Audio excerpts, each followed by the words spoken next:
is on this call today for this important discussion. And so I'm going to ask also that we mute our microphones and let the speaker also speak very comfortably. And so we thank you again for joining Global Peace. And Alyn, you are welcome. Please join us in welcoming Alyn Ware for his presentation. Thank you.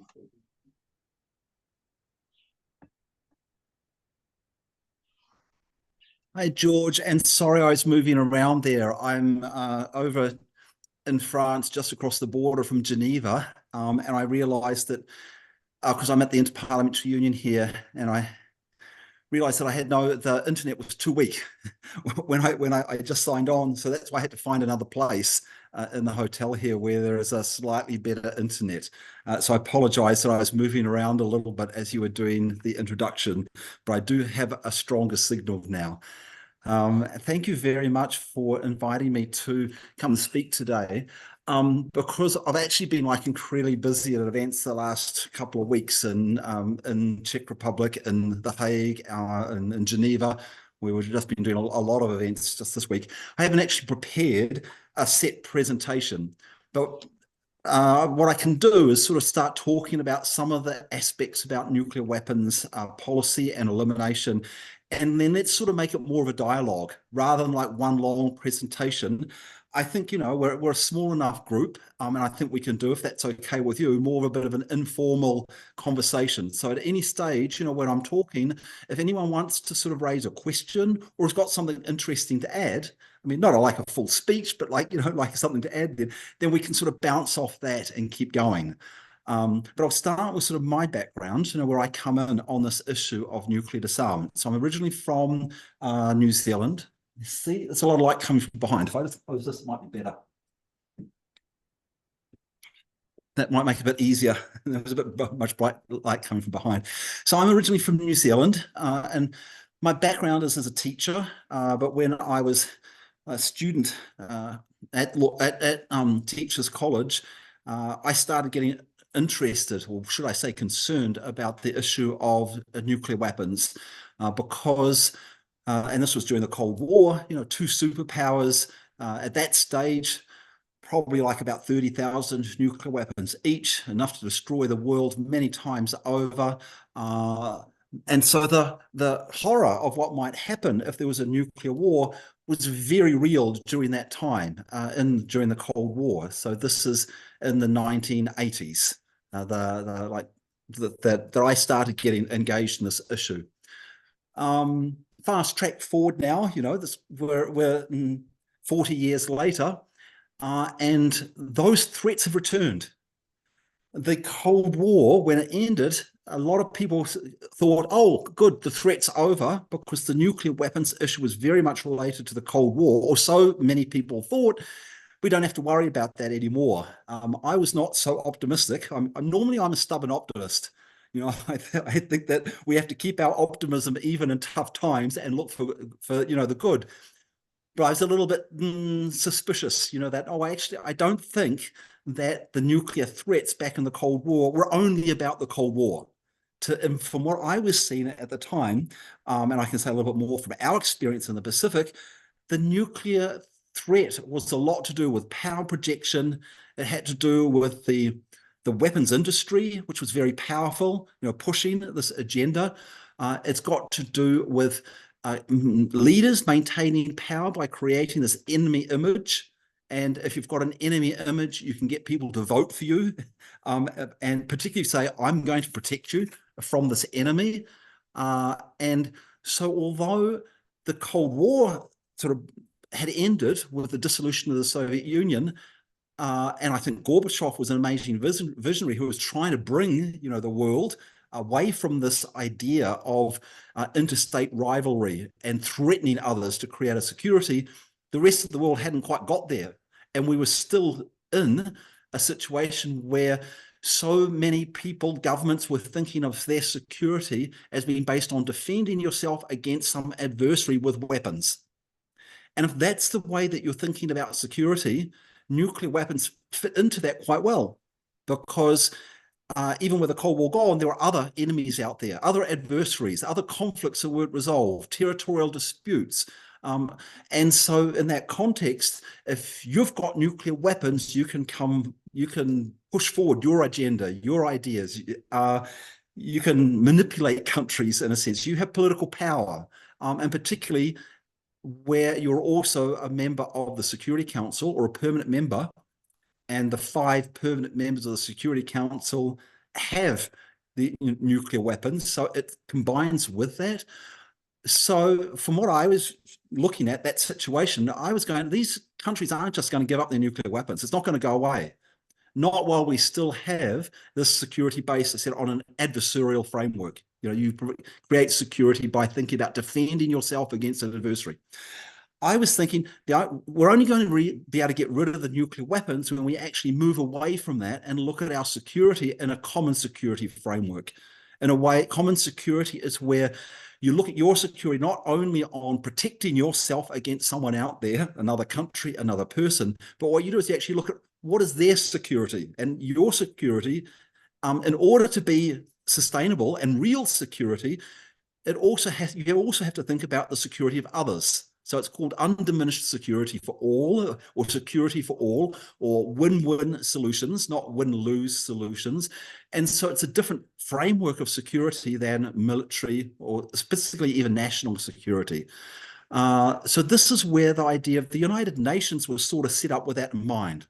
The United Nations was set up for the countries to come together to be able to resolve conflicts, their conflicts peacefully through diplomacy, through negotiation, through, if that doesn't work, through arbitration, through, for example, the Permanent Court of Arbitration, or through adjudication, through the International Court of Justice, or through regional organizations which can help facilitate, like the European Union has actually worked quite well at resolving conflicts between European members. But different between European members and those outside of Europe. That's the problem with the regional organizations. They can do quite well within the region, but when it comes to having the relationships with those outside of the region, we're getting back into some of the old win-lose or military processes. The OSCE was another common security mechanism, Organization for Security and Cooperation in Europe. So in my mind, these were some of the elements. But these run alongside the really important aspect of education and campaigning about the horror of nuclear weapons and the need to work for their elimination, irrespective of how far we've come along on the common security framework. So what I'm saying is we shouldn't wait for a perfect world to eliminate nuclear weapons. But in order to eliminate nuclear weapons, we're probably going to have to use better the common security mechanisms, the United Nations, because those countries that are relying on the nuclear weapons, it's very difficult to move them to give them up unilaterally if there are still threats of nuclear weapons out there, if they've still got disputes that are unresolved, if there's issues like aggression, one country invading another. We've seen this with the Russian invasion of Ukraine. The role of nuclear weapons in Europe has gone up, not down. The public support for nuclear deterrence in Europe has gone up, not down, since the Russian invasion of Ukraine. You've got new countries, Sweden and Finland, both joining NATO now because of their concern about the threat of Russia. If Russia invaded Ukraine, then who's next? And so the idea of nuclear deterrence has been elevated because of this example of aggression. Now, of course, it's not the only example, of aggression. Russia's not the only country that does aggressive acts. We saw the US doing the same against Iraq, for example, a couple of decades ago. So you can't put all the blame at the door of Russia. But when you have aggressive aggression happening, when you have invasions happening, when you have armed conflict happening, it's much more difficult to move towards nuclear disarmament. So in our mind, and this is why we set up Unfold Zero, which is the United Nations creating zero nuclear weapons, is we see that these two processes go hand in hand, elevating the processes for the elimination of nuclear weapons, while also working on improving ways that countries can resolve their international disputes peacefully. And one of the key mechanisms for the peaceful resolution of conflicts is the International Court of Justice, and it's one that isn't very well known. And that's sort of how I got involved actually in international law. As I said, my first career was as a teacher, but in the Pacific, where I come from, New Zealand, we had some threats of nuclear weapons. One of those was from the nuclear tests. So a nuclear test is a nuclear detonation. So the UK and the US had been doing nuclear tests for some time until the Partial Test Ban Treaty. And then France continued doing nuclear tests in the Pacific. And these nuclear tests were creating horrific humanitarian and environmental impacts. Huge numbers of deformed babies, stillbirths, cancers coming from these nuclear tests. And these are when these nuclear weapons are detonated long distance from actual populations.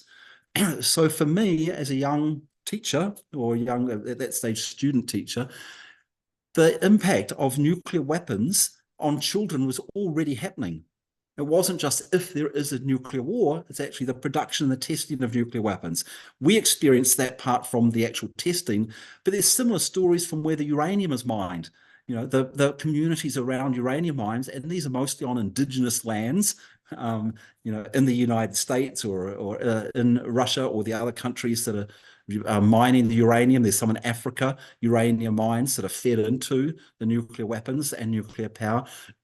So these stories, this impact was already happening even before you have a nuclear war. So that was one risk. The other risk was the nuclear weapon states were not just keeping the nuclear weapons on their own territories. They were putting them on submarines and on ships and sending them around the world. And in New Zealand, they were coming into our ports. This was making us a target. That was my perception anyway. Others would say, oh, that protects us. You know, you have nuclear weapons, it deters someone from attacking you. Whereas in my mind, it's the reverse. If there's a nuclear war and you've got nuclear weapons, then you're a target. Then if it was, you know, the Soviet Union, or now Russia, you know, against the US, and we've got US nuclear weapons in our ports, you know, Russia would want to hit us. Whereas if we don't have them, they wouldn't want to. But that's not the main reason that you want to do it. It's that there is no safe place in a nuclear war. A nuclear war anywhere would affect everyone. And so we need to be engaged wherever we are in the world in this issue of nuclear disarmament. In Africa now, there's no nuclear weapons. Africa is a nuclear weapon-free zone. But if there was a nuclear war, Africa would still be affected. A huge full-scale nuclear war, or even a partial nuclear war, would create catastrophic climatic consequences that would cause collapse in food production. And if there's a collapse in food production, who gets hit worst? Not the rich people who can stockpile, it's those who don't have so much wealth. And so we see that the developing countries are very susceptible if there's a nuclear war, even if they don't have nuclear weapons and they're not participating in the war. So this is why it's something that's really important for everybody to get involved in. And from my mind, we need to take multiple approaches to get to a nuclear weapons-free world. There's not one solution that's going to resolve this crisis, I'd say, that we have of nuclear weapons, because the nuclear weapons are not really, or not primarily a military tool, they're primarily a political tool. And when you look at the politics, it's not the same in every country, you know, with regards to the countries, the ones that have got nuclear weapons or the allies. It's tied up with security perceptions, the way people perceive their security, and security realities. And with those, it means that in order to be able to get every country in the world to agree, let's eliminate the nuclear weapons, we actually have to deal with the security issues and perceptions that have given rise to these nuclear weapons. In addition to that, it's fine doing initiatives which don't do that. There are some, like the Treaty on the Prohibition of Nuclear Weapons, for example, is a very good initiative of non-nuclear states to basically say those that have already decided we don't want nuclear weapons, let's come together, form a treaty, you know, make it sort of concrete. That's good. But that one hasn't had any impact or influence on those who are relying on nuclear weapons, because they're not ready to unilaterally give them up and join the treaty. Maybe one or two will, I think Australia could easily do it. There's really no need for Australia to come under extended nuclear deterrence. But other ones would require security measures in order to enable them to do that. If we're looking at, for example, Japan and South Korea, there are quite strong anti-nuclear constituencies in both those countries. Japan, of course, because they experienced the devastation of nuclear weapons used against Hiroshima and Nagasaki. And yet both of those countries are relying on extended nuclear deterrence because of their conflicts with North Korea and China in particular, but also to some degree with Russia. And so neither of those countries has said they could join the Treaty on the Prohibition of Nuclear Weapons. But both of those countries are actually quite interested in a regional security arrangement. And because I've been in the parliaments and meeting with the governments of both countries over the last couple of years, and even before that, but we're looking at the current situation. And a regional security arrangement, a Northeast Asia nuclear weapon-free zone, is something which both Japan and South Korea are really interested in. Because the idea of a nuclear weapon-free zone is you're not unilaterally giving up the nuclear weapons and getting nothing for it, which is sort of what you do if you join the Treaty on the Prohibition of Nuclear Weapons. You don't get any security guarantees by joining that treaty. But for a nuclear weapon-free zone, you get guarantees from the nuclear weapon states that they are not going to threaten or use nuclear weapons against you. Now, how good, tight are those guarantees? They're not 100%. We know politics can change. It's difficult, but it's a start. When you have guarantees like that, you're starting to build confidence. You're starting to build a possibility of dialogue between you as a non-nuclear state or an ally state and those governments which you maybe feel threatened about, in order to look about, what might be help to build security amongst all those countries.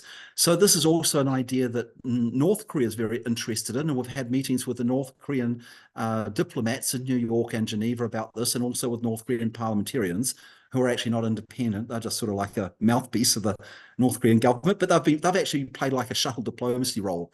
We've done an event, for example, at the Interparliamentary Union with South Korean parliamentarians, North Korean parliamentarians, and Japanese parliamentarians, the key ones.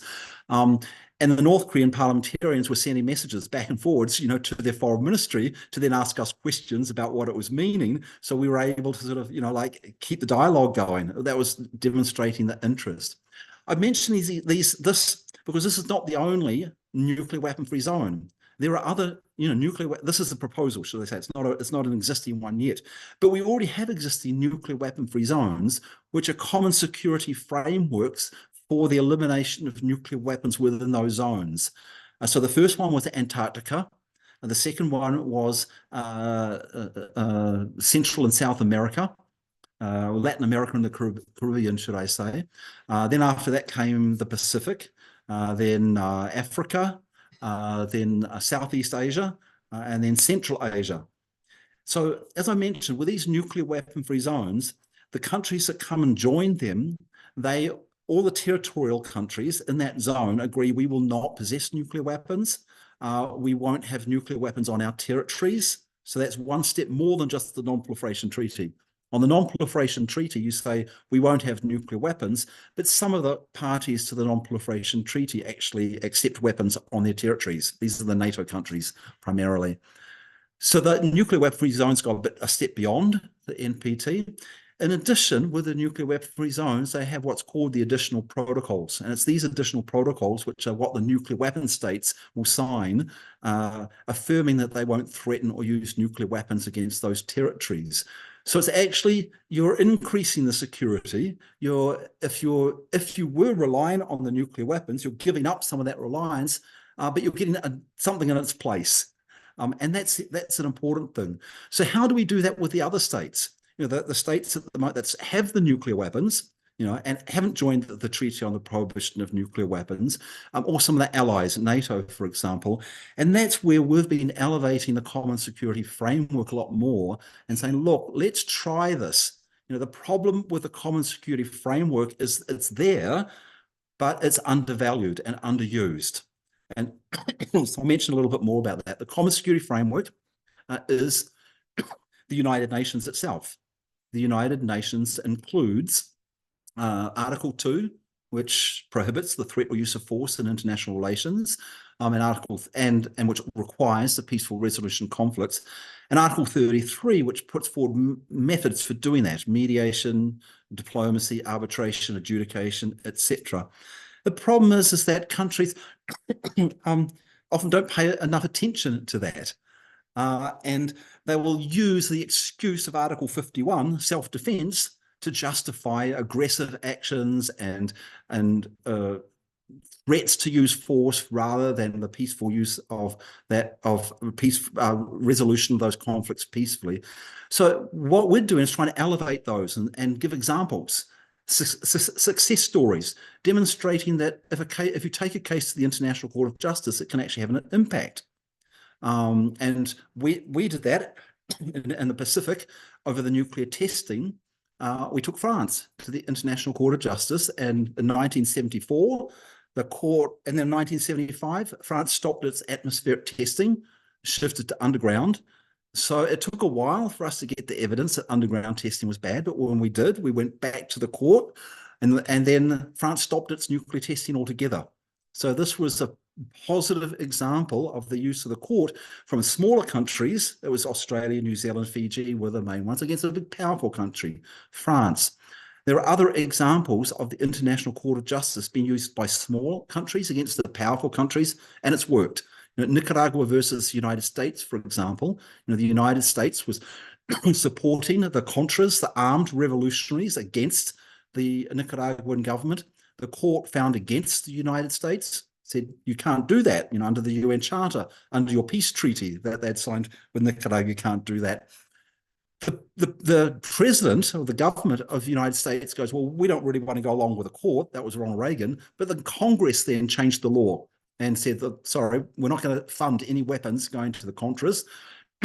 And that also gave Oscar Arias, who was the president of Costa Rica, the capacity to bring the Central American leaders together, because there were civil wars in most of the Central American countries, and using the law that had been laid down by that International Court of Justice decision, Oscar Arias helped negotiate the Central American peace accords, which ended the civil wars in Central America.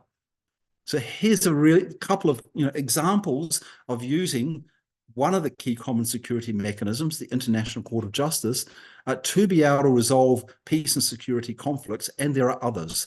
I think I'll point to one more, which hasn't been implemented in full, but has actually been very important, and that is the International Court of Justice case in 1996 on the illegality of the threat or use of nuclear weapons. And this was one that I was very involved in. That's why I moved to New York.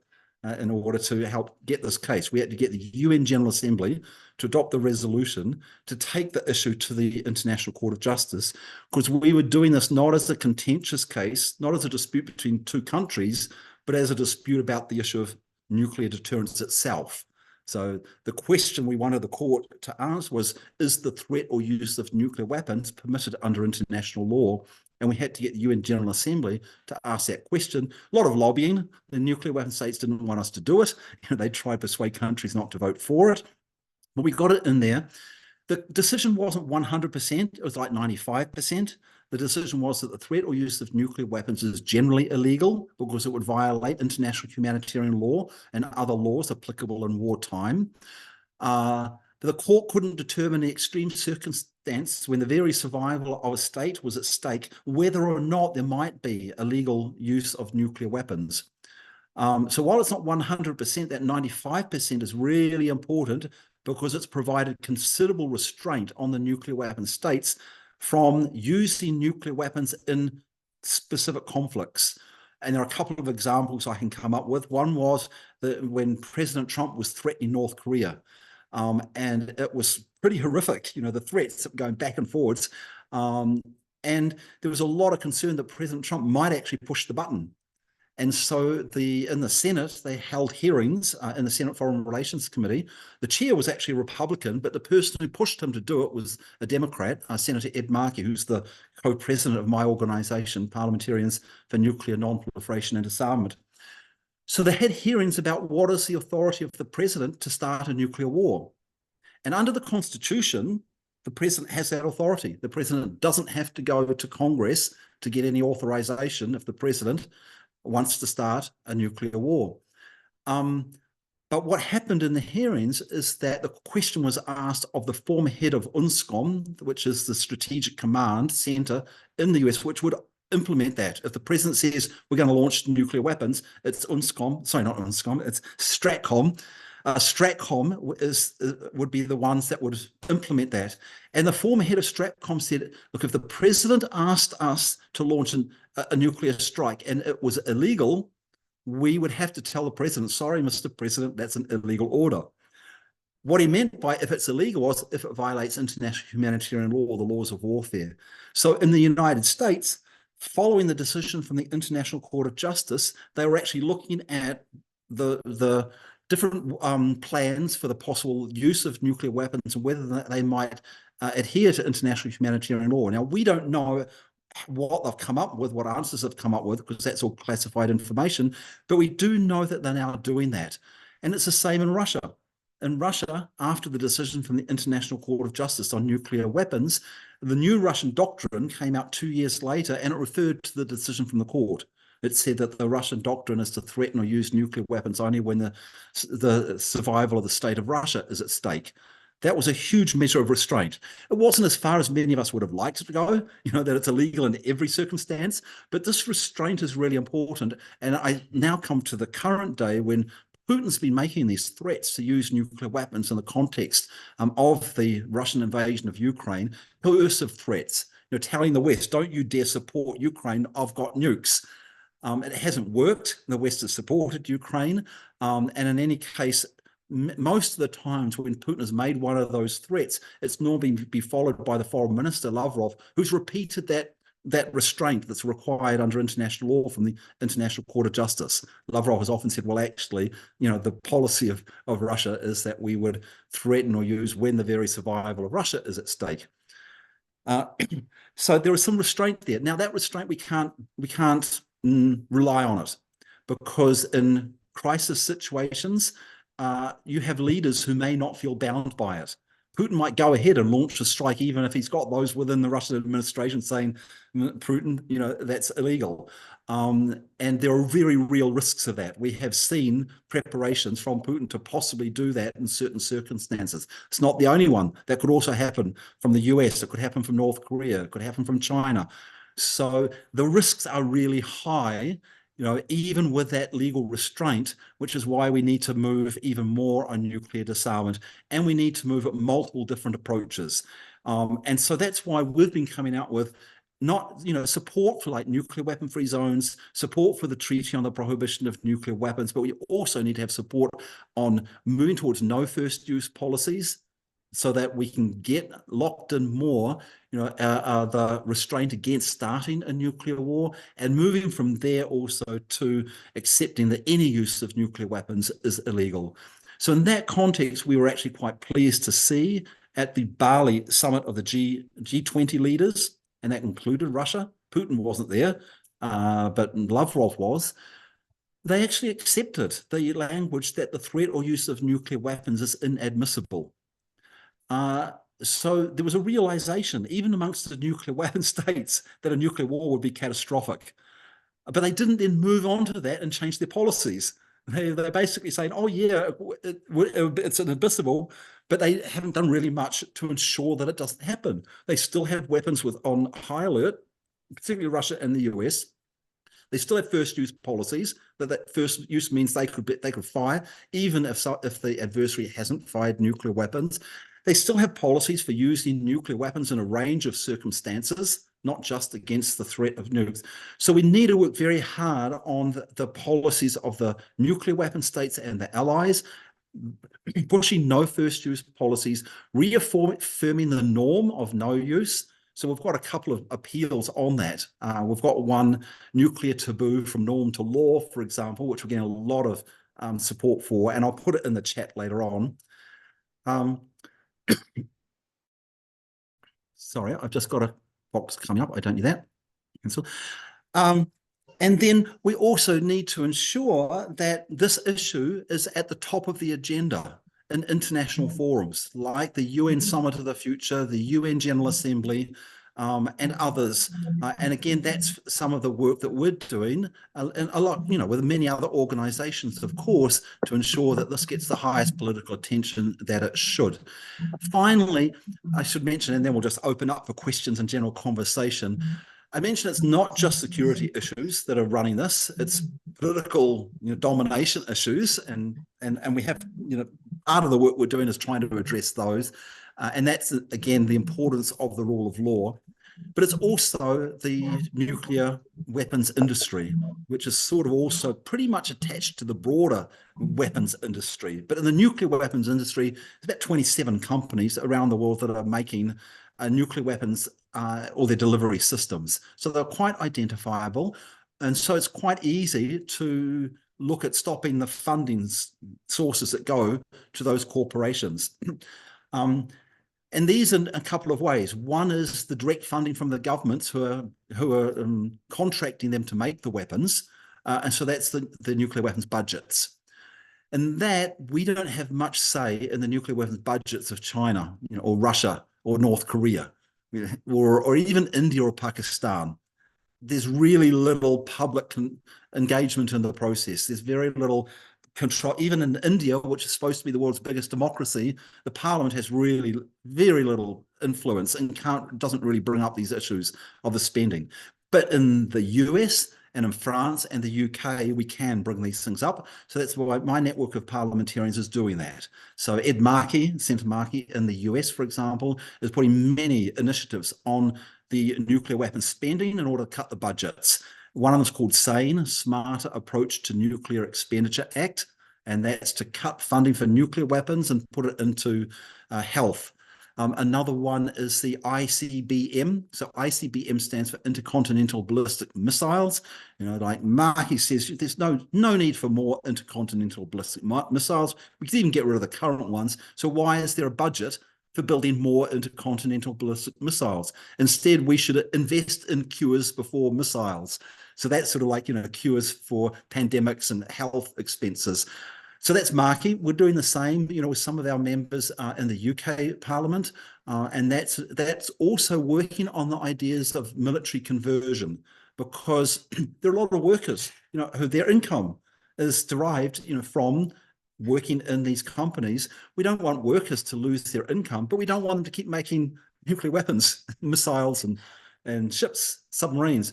So in the UK, we've done quite a lot of work with the unions on military conversion from the nuclear weapons industry, demonstrating that it'd be possible for the UK to not build more nuclear submarines, which is what the UK is planning to do, and all the jobs of the workers could be refigured. You could retool the workshops. They'll be able to get jobs, particularly in renewable energies, because a lot of the skills that have gone into making submarines, the manufacturing skills, those metallurgy skills, can actually be used in renewable energies, and wind energy, for example. There wouldn't have to be too much retraining of that or repurposing of the factories. So that's one important issue. The other one is, this work, though, is only in a couple of the nuclear weapon states. The other way is because these 27 corporations are public corporations, which means people invest in them, then we can stop the investments in those companies. So that's the nuclear weapons divestment. So that's something also that our network, Kennedy, has set up a global nuclear weapons divestment campaign with a number of other partners in this. And that Move the Nuclear Weapons Money is the campaign on that. At the governmental level,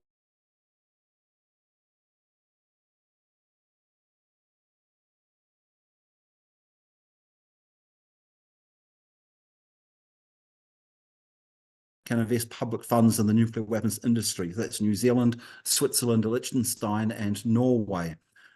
So that's at the government level. It's also gone to some degree into the pension funds.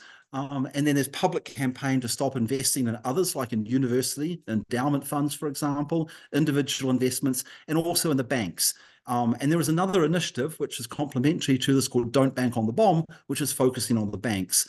So all this can help if the divestment to stop the investments going into the nuclear weapons industry is a really important part, combined with conversion, and to help us move away from the nuclear arms race, the money that's going into it.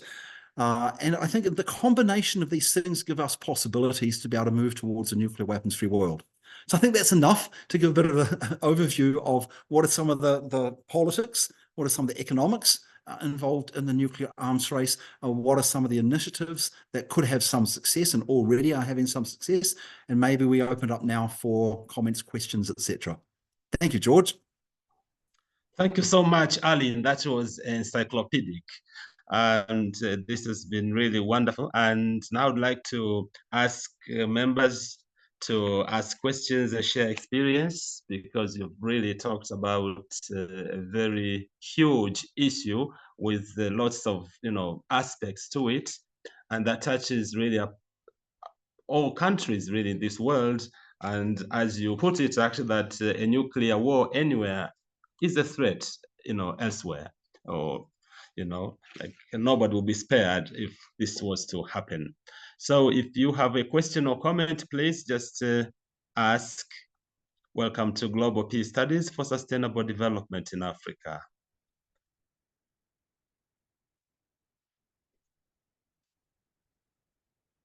Who would like to go first?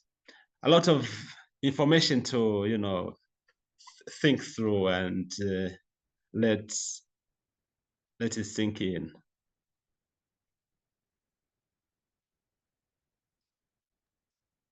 Yes, please. Okay, Donna, go first. I just want to know, is there, in nuclear weapons, is there anything like a do-it-yourself level? Is there anything that I can throw together in my kitchen that will be a nuclear weapon? Because it appears to me that technology is not available at the individual household or even small group level, and that might be a protection for all of us if we can influence our governments and the manufacturing industry not to make those things. But is there some way that I can make a nuclear weapon? No, not at the individual level. There are two things. There are two things that are required to make a nuclear weapon. One is the fissile material, and the other is very sophisticated engineering to be able to set off a chain reaction of that fissile material. So at the individual level, it's not possible. At the national level, it's possible if you can get some access to the fissile material. And then I'll say at the subnational level, and I'll come to that soon, like terrorist organizations, for example, there it is possible, but most of the gaps have been closed with regards to the possibilities of subnational organizations. So now let's look at the top level, governments. If a government wants to make a nuclear weapon, what does it need to do? It needs to get fissile material. And what the fissile material is either highly enriched uranium or plutonium. Now, neither of those occur naturally. The uranium, in its natural form, you have to process it, has a mix of isotopes, and you have, in order to be able to get the uranium that can sustain an uncontrolled chain reaction. An uncontrolled chain reaction is the nuclear explosion. In order to get uranium that can maintain an uncontrolled chain reaction, you need to enrich one of the isotopes, and you can't just do that in a chemical reaction.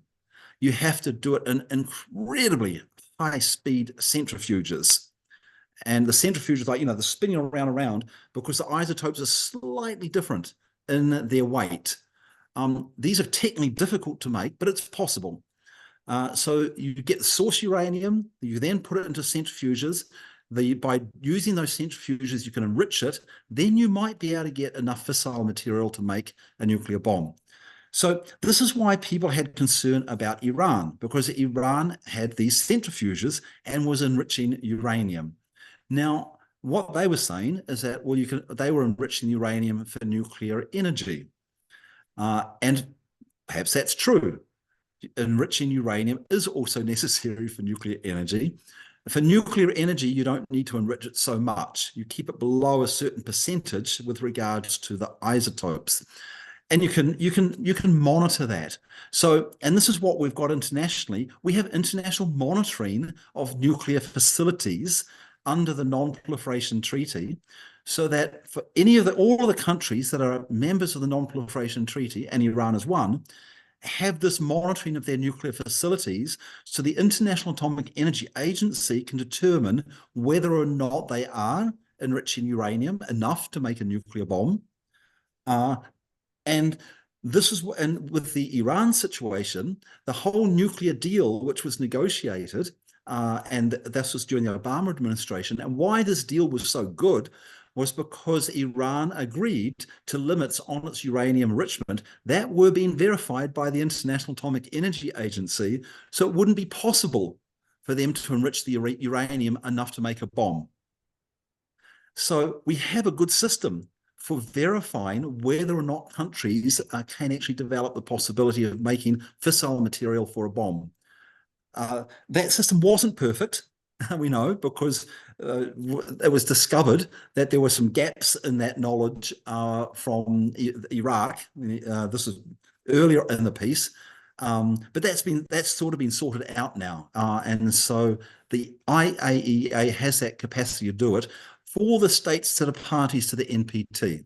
There are, of course, 4 countries that aren't parties to the NPT, Non-Proliferation Treaty. That's Israel, Pakistan, India, and North Korea. So those countries have been able to enrich the uranium or make plutonium. I'll come to that. That's the other process. Enrich the uranium sufficiently to make nuclear bombs. If those countries joined a treaty or an agreement, for the elimination of nuclear weapons, we would be able to bring in then verification measures to ensure that they weren't making any more nuclear bombs through the fissile material. The second process, because the other one, if you don't have a highly enriched uranium, you can also make a nuclear bomb if you have plutonium. But in a sense, it's the same thing. The plutonium doesn't occur naturally. It's a waste product from a nuclear reactor, and you have to basically extract it out of that waste product. And again, if all of the nuclear facilities have been monitored by the International Atomic Energy Agency, they can make sure that a country isn't extracting the plutonium to make a nuclear bomb. So we've got ways of controlling. Now, where the concern was at the sub-state level, was when the Soviet Union collapsed, there were stockpiles of this fissile material around and they weren't all accounted for. So at that stage, there was panic. Oh, there might be a terrorist organization that might acquire some fissile material and then get, like expert engineers and scientists together to manufacture a crude nuclear bomb. So this is what stimulated, at that stage, cooperation between the US and Russia. And this was the Cooperative Threat Reduction Initiative. And there was a Republican senator and a Democratic senator that led it from the United States side. And that was a lot of work to make sure that the fissile materials, and also if there were any loose nukes, if there were any unaccounted for nuclear weapons from the Soviet Union, were all accounted for. So that part of it was pretty much covered. So it was Richard Lugar was the Republican senator, and Senator Nunn was the Democratic. So it was cross-party, and it was Russia and US cooperating. Very good. That cooperation is broken down. But there was another thing that was added to that. And the addition to that was President Obama, one of the first things he did when he became president was give this incredible speech. It was in Prague, and it was on the vision for and the commitment to a nuclear weapons-free world. And one half of that he did very well on accomplishing. The other half was more difficult.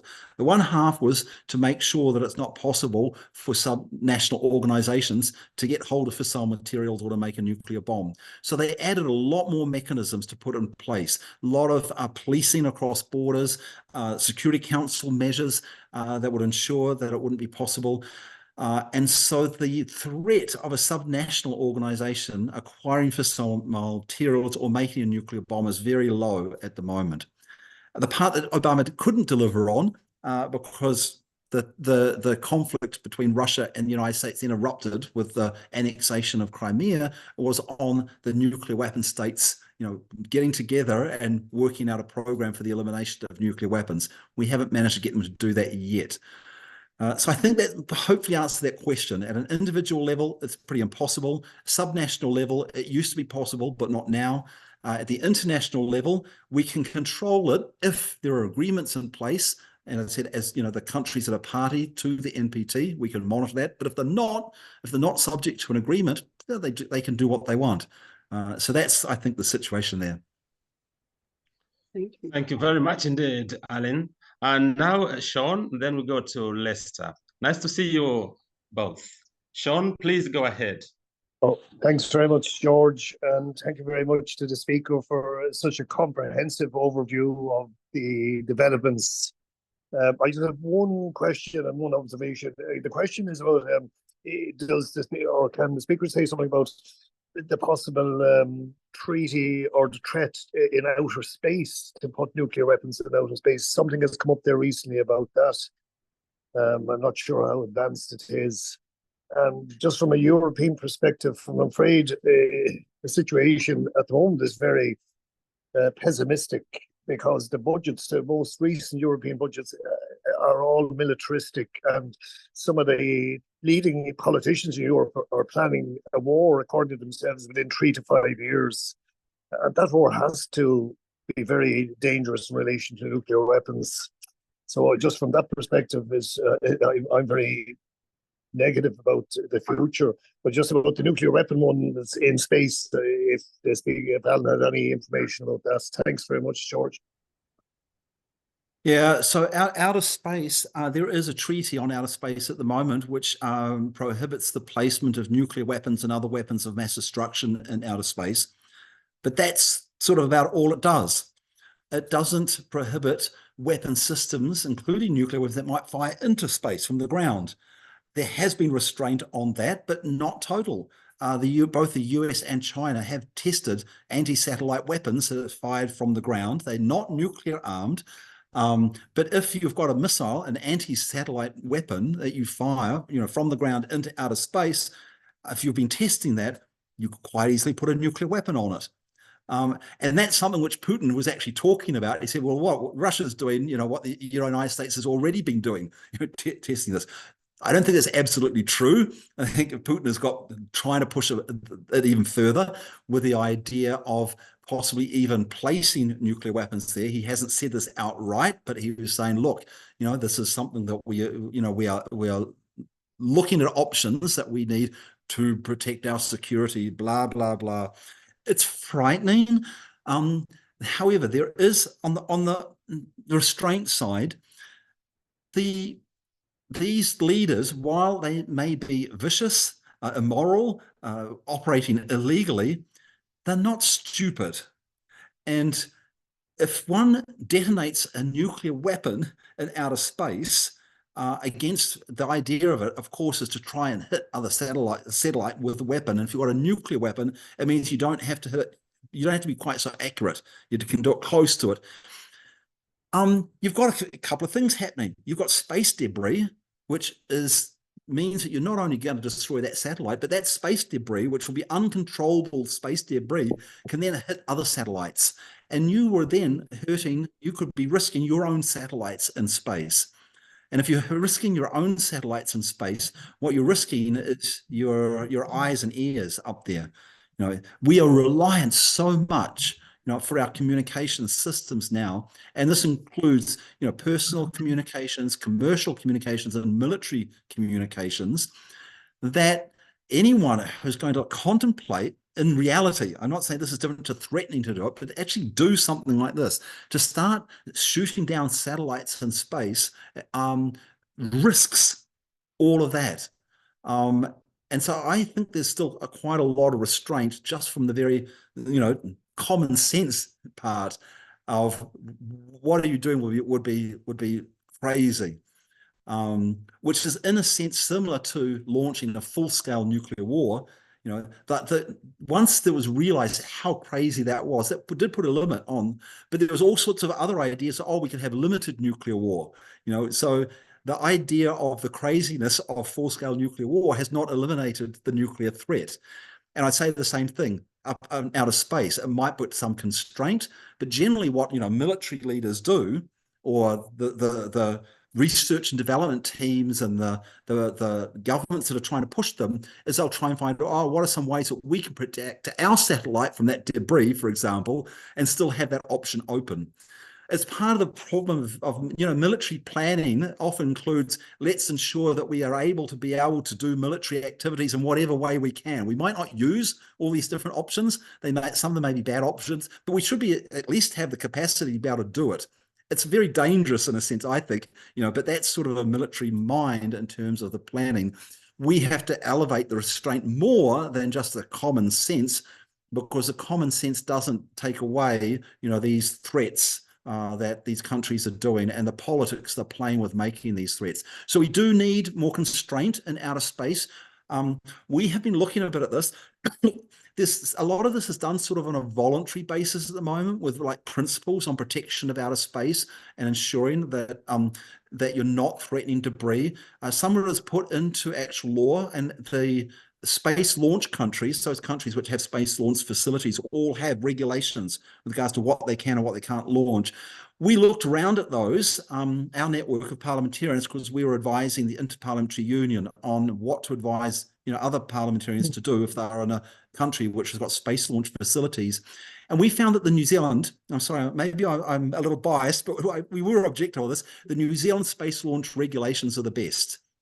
They are totally against anything to do with weapons of mass destruction, not just placing the weapons of space, but any systems which contribute to the command and control of nuclear weapons, for example, is prohibited from being launched, from the New Zealand space launch facility, as are anything which might risk space debris, that might risk, other space. People use the term assets, but other space facilities up there, and there's various other controls that are on there as well. So I recommend, we have the New Zealand regulations are put in. We did a handbook for parliamentarians on looking at the best disarmament policies around the world, and so that parliamentarians could emulate those. I'll put the link in the chat soon, and the New Zealand regulations are included in there if you want to find them. Perfect. Thank you so much, Les. And then we go to Laid. Welcome, Les. Thank you so much. I'm on the move here, but I've been listening. I wanted to ask a question, and also I want to make a plug, if I may, for my wife's book launch tomorrow. This is off topic. If you'll excuse me for just a moment, I'm going to put a link in the chat. It's her book on recolonizing Africa, which I think some of the folks here would be interested in hearing about. It's going to be pretty exciting. Alyn, thank you so much for keeping us on this topic. I'm one of those people who's like come and gone on the nuclear issues, and now is waking us up again. And I really appreciate people like yourself who keep moving on this absolutely essential topic, and I'm glad to have you folks. I really appreciate what you're doing. I was wondering, you gave us, someone said encyclopedic information, and it's easy to get overwhelmed, which is something I found. I taught a course on the nuclear threat back in the early 1980s, ended up doing a book out of it, and the thing that I struggled with the most was that students got so overwhelmed with the information. So I'm wondering if you could give us an idea of, like, where should we start? Where should our priorities be?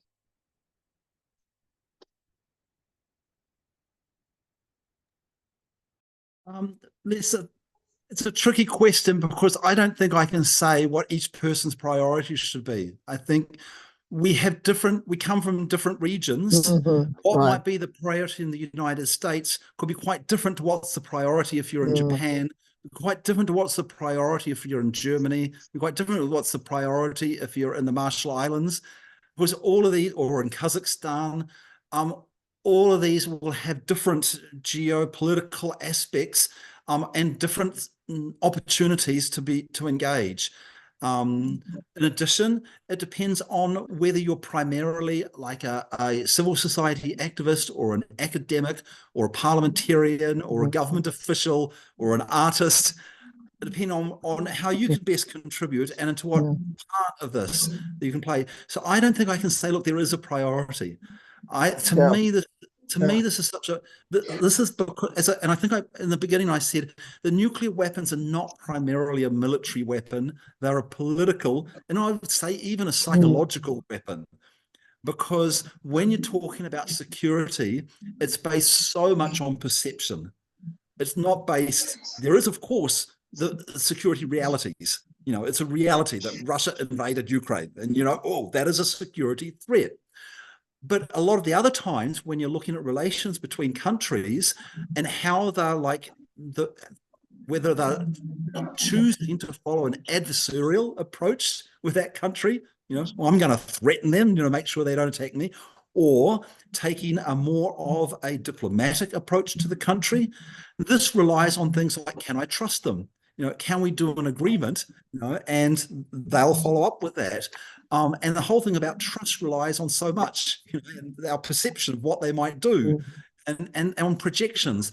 So in this, I think there isn't really one priority.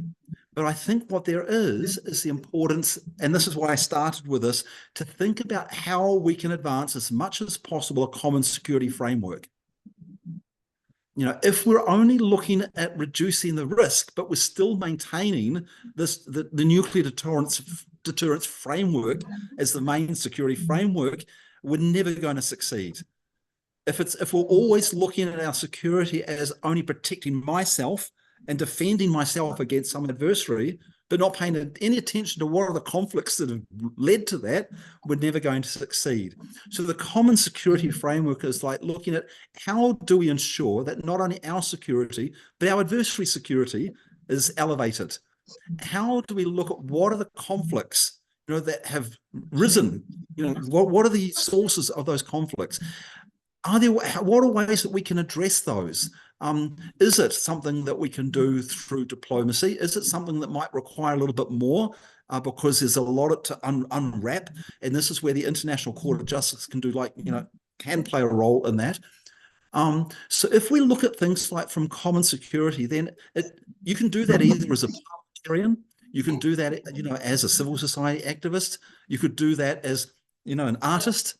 And on the artists, for example, one example I love, and I'm not sure if you've seen this, is the group called Playing for Change. And Playing for Change, what they do is they've taken some of these classic peace and disarmament songs, you know, like Bob Marley, One Love, John Lennon, Imagine. And what they've done is they've created a new version of it with artists, musicians, playing from around the world. So you'll have an Israeli and a Palestinian playing one after the other on the same song. You know, and then you'll have, you know, a Russian and a Ukrainian and a US playing the music together, showing that, look, we do share a humanity. We can communicate with each other. We don't always have to be in an adversarial role. And Playing for Change does it so nicely because you see them going from one music to another, all playing this wonderful peace song. So see, in that mind, if I'm a musician, that would be my priority. How can I use what I'm passionate about, you know, to be able to elevate this idea of common security, cooperation? We are one human family, and we have to look at some of our commonalities, not just our differences, because that's part of conflict resolution. Conflict resolution is not just looking at the differences that we have or the actual conflict. It's actually having a look at what are some of the things we share. And an example of this, I remember I was running a workshop. We were doing it, I think we were doing it in Malaysia. And we had Indian and Pakistani diplomats there. Some were from New York, from their missions to the UN, and some were from their capitals. And we were trying to run a workshop on conflict resolution and nuclear-related issues. And we could hardly even get the Indians and the Pakistanis to look at each other. All they were doing was saying all the things they'd done good for peace and all the things the other side had done to undermine peace, you know, and they were trying to convince everybody else that they were right. And I realized that, well, we're not going to get anywhere if we only look at what the conflicts are about. we have to look at what do Indians and Pakistanis share. They both love cricket. So I go, okay, we're going to have to do some sports with them. Before we can actually get them to talk with each other, let's get them to play sports together. So we started playing some ball games and stuff like that. They started to then really go, oh, this is something we can have fun together. I actually did something called group juggling was the one I did. So they had to throw the ball to each other and catch in order for it to succeed. After that, they actually started realizing, well, we've got some things in common. So when they started looking at the conflicts, they could then start seeing it from a common security framework, not just from their own perspective, but what about your side? And we managed to work through some ideas for resolving the conflicts. So I know that's a long answer to your question, Lester, but I think it's like, I don't think there is one priority. I think wherever we are, whatever our passions are, whatever we think we can make a difference, that should be our priority. Excellent. That's an excellent answer. Thank you. Laid, please. Thank you. Laid, please go ahead. Yes. Nice to Thank see you, you. George. Thank you for having me on your program. I'm very pleased to be here and, of course, to attend this webinar. My question is, with regard to what Putin has said so many times, he has threatened that he will be using armed nuclear. My question is, how reliable, how serious is he, and what are your predictions regarding the outcome of the war between Russia and Ukraine with the support of Western countries? Thank you.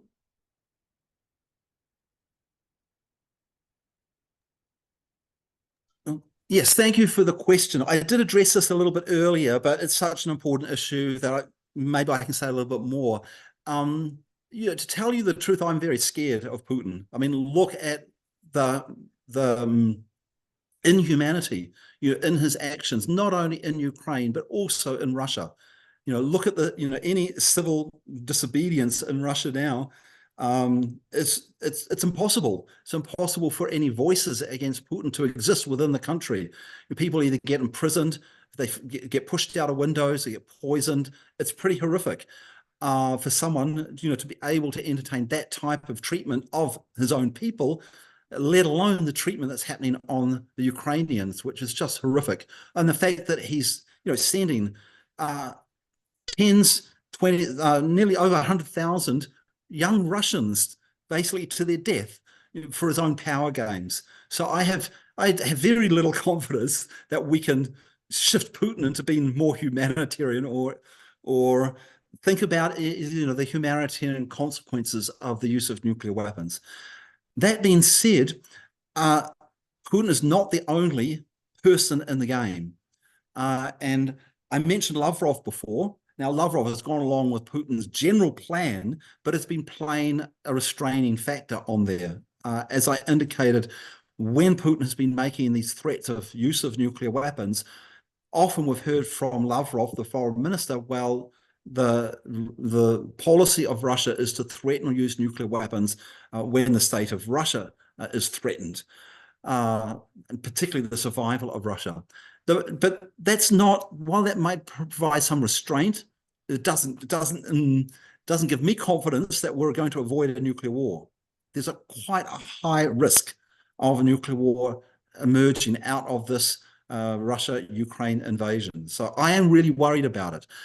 How to address that? Well, one is to elevate the norm of the non-use of nuclear weapons. It's really important. Another, I think, is, and this I think was a very smart move from the Biden administration, is when Putin started making these threats, saying, watch out, don't support Ukraine because we're a nuclear power. What the US administration did on that was not to threaten tit for tat. President Biden didn't say, oh, I'm also a nuclear power, and watch out, I've got nukes which are ready to be used. What he said was, you better not cross a red line, which means that what that indication was is that Biden could respond to Russia's aggression and even a possible nuclear use with non-nuclear means, so as not to escalate into a full-scale nuclear war. To me, that helps put more deterrent against Putin from using nuclear weapons. But it's not sufficient. And the US response has also been mixed and nuanced, and there are problems with that as well. and I should actually go back even further, is that when I mentioned, for a common security approach, you actually have to look at how to resolve the conflicts. Russia actually had some genuine concerns and issues to do with their relationship with Ukraine. And some of those, I think, were not dealt with well. We didn't resolve some of these underlying core conflict issues. And part of that was to do with Crimea, and part of it was to do with NATO expansion. And these were issues which were not resolved with Russia, which gave Putin a lot of power, in a sense, because he got a lot of public support in Russia for standing up for Russian side. So, in a sense, the West also has some blame. I mean, this was a blatant act of aggression, from Russia, but the West did not do well in addressing Russia's concerns on some of these issues. And so this indicates to me also that resolving these international conflicts is important even before they escalate, because sometimes if you don't work, help resolve them early, when they escalate, it makes it that much more difficult to be able to resolve them. So I know this is a roundabout answer, because you asked about the nuclear threats, and I've gone, it's not just about the nuclear threats. It's actually about how are we going to, in the future, prevent such aggression. And in my mind, to prevent aggression, we have to work better on resolving the conflicts. We have to use the conflict resolution mechanisms better, so they don't escalate to the level where one leader thinks, oh, I have justification for doing such an aggressive act. The nuclear weapons are tied in with that. The threat of nuclear weapons comes because there are these unresolved conflicts, there's active armed conflict, and we can't really unravel it without working better on resolving the conflicts. Thanks. Thank you. Donna Pido, you're welcome. And I can see also that Etali has also a question in chat. Maybe Etali would like also to say something about that, to ask that question. Maybe we can also hear your voice, Etali. But Donna first, please. Yeah, I'm going back to my high school geography class, which was a million years ago, in which we learned that in the Northern Hemisphere, the prevailing movement of air in the form of wind and air currents is from south to northeast. No, I'm sorry, south to northwest. So if Putin drops a nuclear weapon on the Ukraine, the fallout will hit him right in the center of Russia and move on to Siberia and Eastern Asia. Where is the brain behind that? Or am I completely wrong about the movement of air currents and dropping nuclear or radioactive residues or materials or leftovers right on your own country? So thanks for the question. One would expect that this knowledge, and Putin has this knowledge, would be sufficient to restrain from the use, but I don't think that it is. What we have seen, for example, with the Soviet nuclear tests, is that they conducted 464 nuclear tests in Kazakhstan. A huge number. I think 170 of those, I believe, were above ground, which are the worst. It created catastrophic consequences from the radiation throughout a lot of Kazakhstan and also part of Russia. And yet this didn't just detract them from doing more nuclear tests. They only closed it because the Kazakhs closed down the tests themselves. They basically ordered a decree and kicked the Russians out. And this was just before Kazakhstan became independent from the Soviet Union. So looking some of that experience looking now, I don't think this is enough of a restraint for Putin, because in my mind, his feelings, well, I can protect myself, I can protect my family. If there is some radiation coming back over Russia, yeah, it might kill a few people, but so what? He sent more than 100,000 Russian young people to their death. So he can envisage large numbers of Russians being killed, and it doesn't deter him from such a policy. So I don't think that knowledge that radiation from a nuclear bomb dropped in Ukraine would swing back over Russia would be a deterrent to Putin from using it.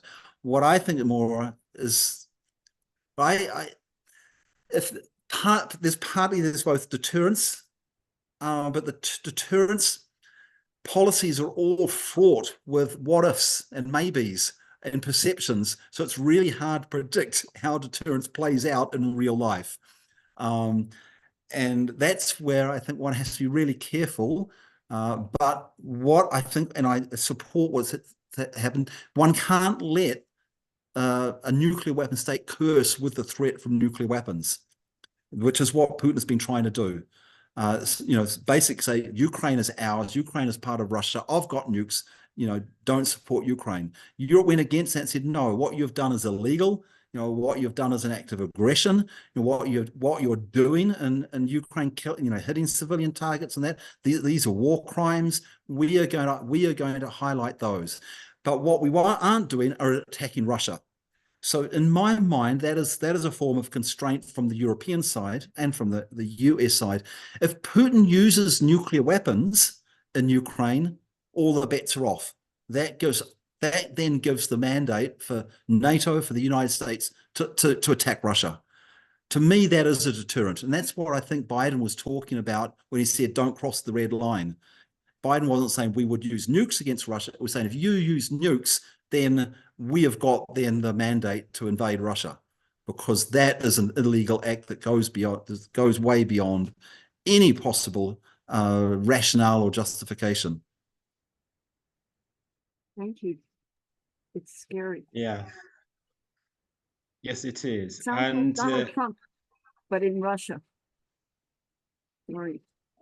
Sorry, what was the question? You followed up with this. This might be different if Donald Trump is president. What you're saying about Putin sounds like Donald Trump functioning in Russia. They have so much in common. They don't care about anybody but their own selves. Well, they may care about their friends, their businesses, their family, their wealth. Yeah, but we do see something similar, and I think you're correct, that neither of them cares about all the people in their country. No, not at all. And we've seen it the way that both, Trump and Putin, I would say they're both horrible, but Putin has done much worse in terms of the lives of people in Russia. So many lives destroyed, by Putin. But you can see that Donald Trump does have similar sorts of tendencies of not really caring about the lives of even American people. And you've also seen, that Donald Trump admires Putin. He said that, many times. He admires dictators. He admires Putin. Putin likes Trump. Russia.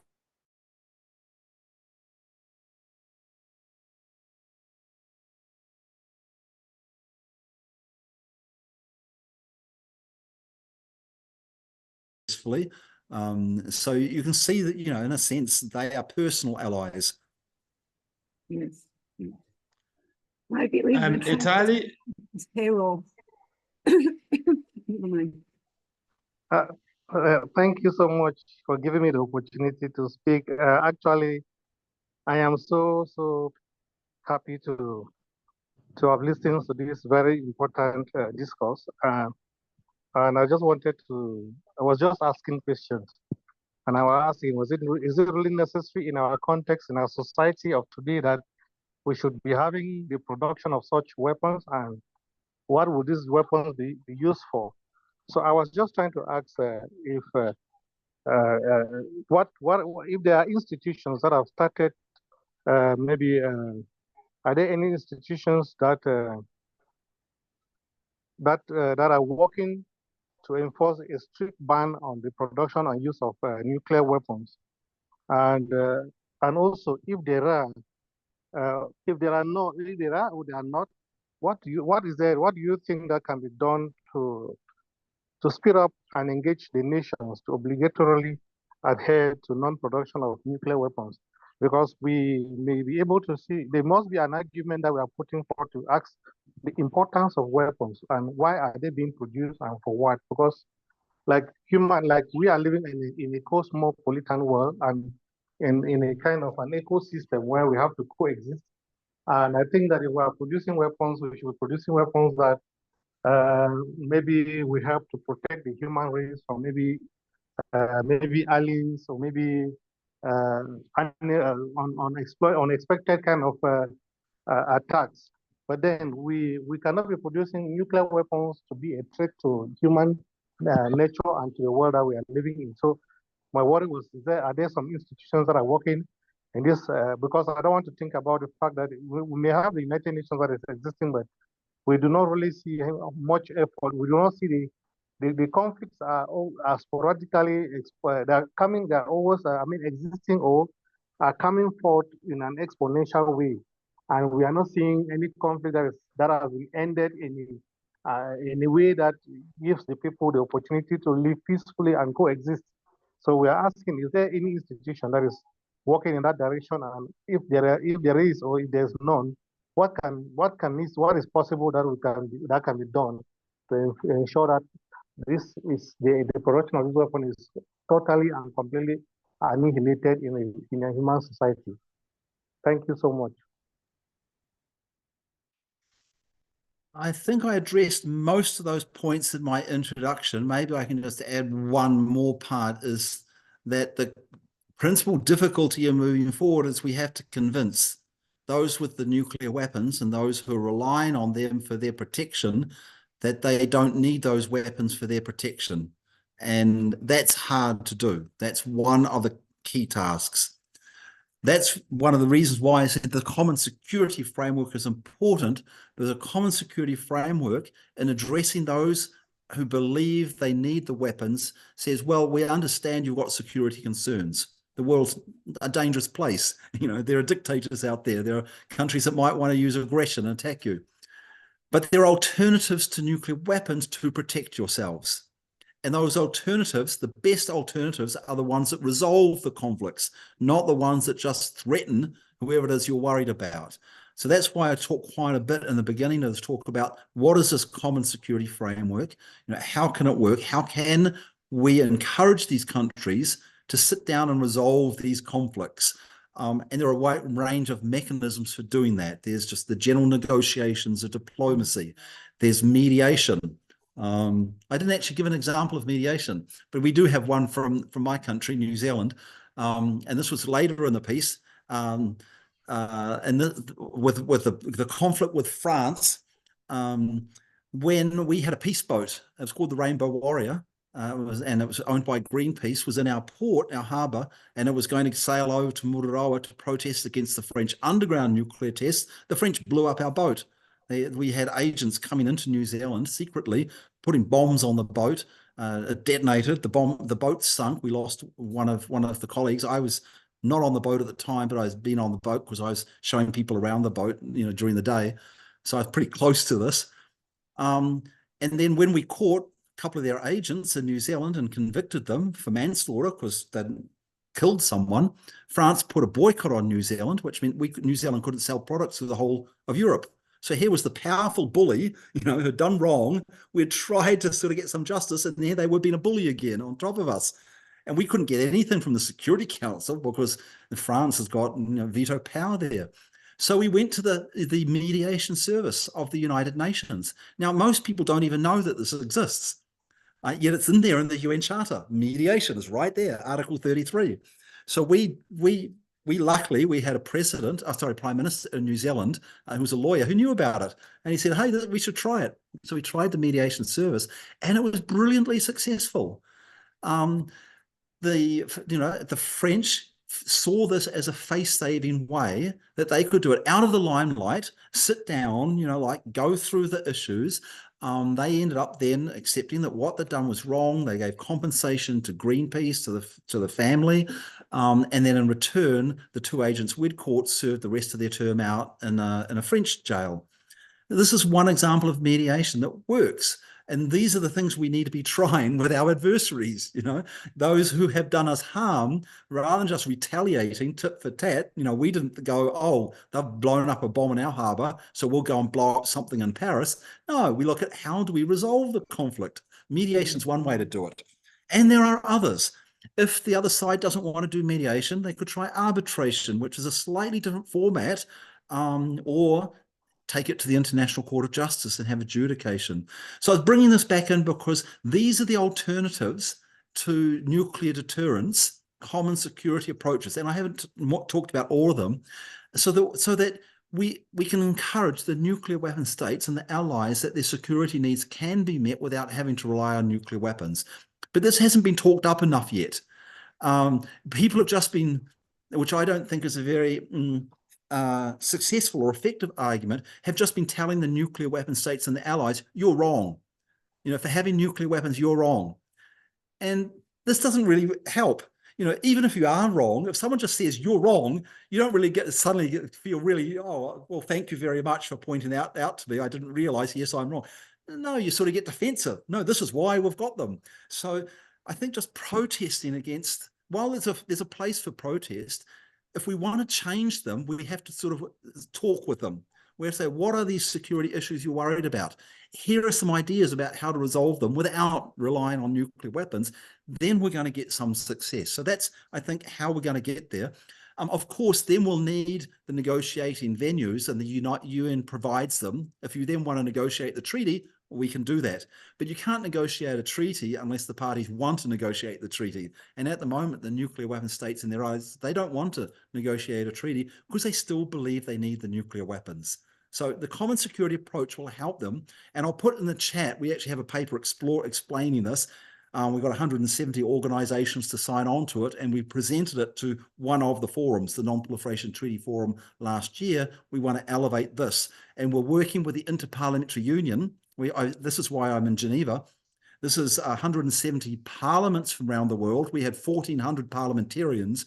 We did a workshop on this, and the parliamentarians are now going, hey, this looks like a good idea. So we're going to develop a program of parliamentarians taking this idea to their governments to see if that can help persuade them then to sit down and negotiate for the elimination of nuclear weapons.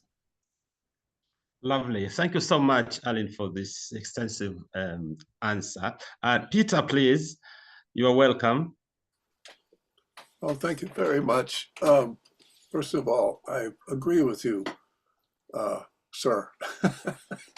I've put some rather contentious things in the chat from my work with the Veterans for Peace in the United States.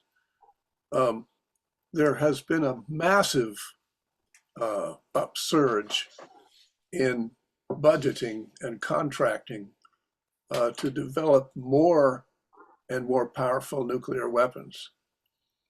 And the relationship between so-called atoms for peace with atoms for war is the relationship of conjoined twins. There is no way that the bomb technology can do without the nuclear power technology, and vice versa. And the waste products of this are now being marketed. Meanwhile, just to take the state of New Mexico, the contamination that has been released already since Trinity is now reaching the aquifers. The Hanford site is an incredible story of just wanton stupidity, which is now destroying ecosystems and killing humans. This entire mess, I mean, I admire you so much for actually being effective with an approach that does not try to fight fire with fire. But it is an astonishingly pervasive mindset. And it's especially, I'm troubled to hear you're speaking on Ukraine, because having watched this very closely, you know, with people like the veteran intelligence professionals for sanity, which includes a lot of adults who people who have advised presidents every day on the security situation in the past. It's what do I want to say? The United States is the leader in all of these terrible things, and is very self-protective of its position as the worst of the worst. The current genocide could never have happened without the United States government. And this is not just one administration. This is a succession of administrations because they're not in charge. The military industry employs millions of Americans in every congressional district. And that's a source of power that's, I noticed that you are aware of this and are attacking it effectively with your approach. And I'm very gratified to see that. I should probably stop because I talk way too much here. But thank you. Yeah, thank you so much, Peter. And I would like to, first of all, thank everyone. And I would like to ask Alyn to respond to that, a question or observations from Peter, and then also give us your, word for, take away, as it were. Thank you, Alyn. Yeah, I think two things regarding what Peter was just saying. One, on nuclear energy and nuclear weapons. You're quite correct. If you are a country that wants to make nuclear weapons, then nuclear energy provides a really good pathway for doing that. And that's one of the reasons why a number of countries are going for nuclear energy, even though it's not suitable for their energy needs, because they either want to make nuclear weapons or they want possibly to have that option of making nuclear weapons. It doesn't mean that every country that has nuclear power does want to make nuclear weapons. There are many that don't, but it does make it so much easier for them. Nor does it mean that every country that has nuclear weapons necessarily did it through a nuclear energy program. Israel didn't, for example. Israel doesn't have any nuclear energy program, but it's got nuclear research reactors that have helped them to develop the fissile material and the technology for their nuclear weapon systems. So it's not one for one. It's sort of like they overlap with each other. But the other thing I'll say about nuclear energy is that as well as the nuclear proliferation risk, that if a country's got nuclear energy, they could possibly make a nuclear bomb. It's not there's still more steps to go. It's not easy, but that provides a possibility. There's also other risks. We saw with Chernobyl, for example, 3 Mile Island, wind scale, and in Japan, these nuclear accidents, the nuclear reactors are creating long life radioactive products, which are incredibly dangerous for generations. We are leaving a legacy for future generations of our own actions here, which we shouldn't be doing. Can you imagine, if we just, instead of like dealing with our trash, we just said, oh, we're going to dump it, on our children and our grandchildren, and they can deal with it. That's what we're doing with nuclear energy. We're dumping really toxic trash onto future generations to deal with. But also, I think that it doesn't really help the climate issue that we need, because if you're going for new nuclear energy power plants, it takes about 10 years from the time when you're actually decided, hey, we're going to do that, for the planning process, and then sort of like the construction and operation. We have to fast track from fossil fuels to renewable energies now. We can't wait 10 years. So that's why the renewables are so much a better path for doing the fast track from fossil fuels to climate to fossil-free economies than nuclear energy. So that's on that. The other one I just want to come to, and the last one, it's my closing comment, I think, and this is to do with, you're talking about the United States as being, a power of bad. When I was sort of, growing up and starting to get interested in politics and social change and that, I looked quite closely at Mahatma Gandhi and the way that he was running campaigns for social change and working for rights and that.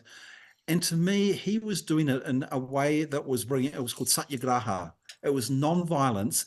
It was the power of love rather than the love of power. Martin Luther King borrowed that also, I remember. And what he was doing was not looking at your adversary as your enemy, as evil. What he was saying is, look, none of us has a monopoly on either good or bad. All of us have got something to learn from others. All of us have got something to offer. And what he said, my campaign is to make the British leave India, not as our enemies, but as our friends. To me, that's really important, because in me, whatever the government is, and governments do bad things, there could be people within those governments that want to do well. There are people we can reach out, whether it's the US government or the Russian government. It may be very hard to reach them. And the Russian government at the moment is really hard to reach the good people. But I know I have had some connections with some really good people in the Russian government who I know are good people, and I try and manage to keep connection with them, even though officially they're not allowed to talk with me anymore. So we have to be very, very careful about how to do it. But that's a really extreme circumstance. But even sort of in the United States, during the Trump administration, he didn't get rid of all the good people, that were in the State Department. There were still a few that we had in touch who were like helping us to be like, what do we do in such a horrible situation? So I use this Gandhian approach to social change, that you reach out, you try and find the good in others, you try and find the good that's there in governments. Even when they're bad governments, there are good people there. We try and find who are their allies in those governments, who are the parliamentarians who are trying to push for good change in there. How can we work them? How can we empower them? And that way, again, it's bringing in a common security conflict resolution approach. We're not against a government per se. We're against bad behavior, and we're against illegal acts, we're against inhumane acts, but we want to try and find a way of resolving the conflicts that underlie that. To do that, we have to reach out and talk to people. Thank you. Thank you very much indeed, Alyn, for your time, for your wonderful ideas, and for your clear presentation. Thank you, everybody, also for your participation. And I look forward to seeing you again next Wednesday. Please do come again. Bye-bye for now. Thank you, George. Thank you, everyone. Okay, bye-bye. Thank you very much, sir. Yeah. Bye. Bye-bye, everyone, from Algeria. Thank you, George. Thank you. Take care. Thank you.